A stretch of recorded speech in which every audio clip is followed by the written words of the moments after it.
F'dadija negattiva sabiex jipprova jsib ma' fejn jista' jikkritika il-budget tas-sena 2020, il-Kap Nazzjonalista Adrian Delija kellu bosta fatti żbaljati qal il-paga tal-għalliema Maltin hija l-aktar baxxa fost il-pajjiżi tal-Unjoni Ewropea. Is-salarju tal-edukaturi tagħna huwa l-iktar wieħed baxx fl-Ewropa. Iżda Delija huwa żbaljat. Min rapport tal-Unjoni Ewropea li ħareġ fis-sena 2017-2018 kien hemm 9 pajjiżi Ewropej li raw tnaqqis fis-salarji tal-għalliema. F'Malta r-rapport Ewropew juri li kien hemm żieda sinifikanti fis-salarji tal-għalliema.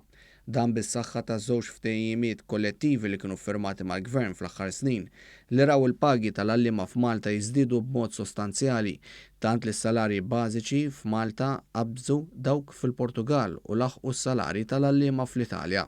One News staqsa lill-Kap Nazzjonalista jgħidilna kemm hi l-paga tal-għalliema f'Malta u kemm huma l-pagi fi Franza u l-Italja.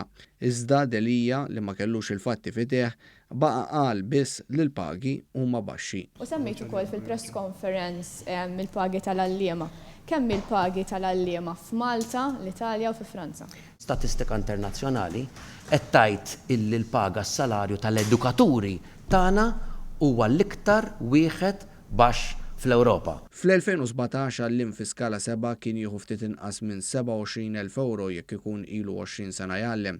Fl-2021 dan se jkun qed jitla l-34,500 euro, żieda ta' 6,500 euro. F'każ li l-għalliem ma jkunx ilu 20 sena jgħallem se jkun qed jiżdied b'4,500 euro.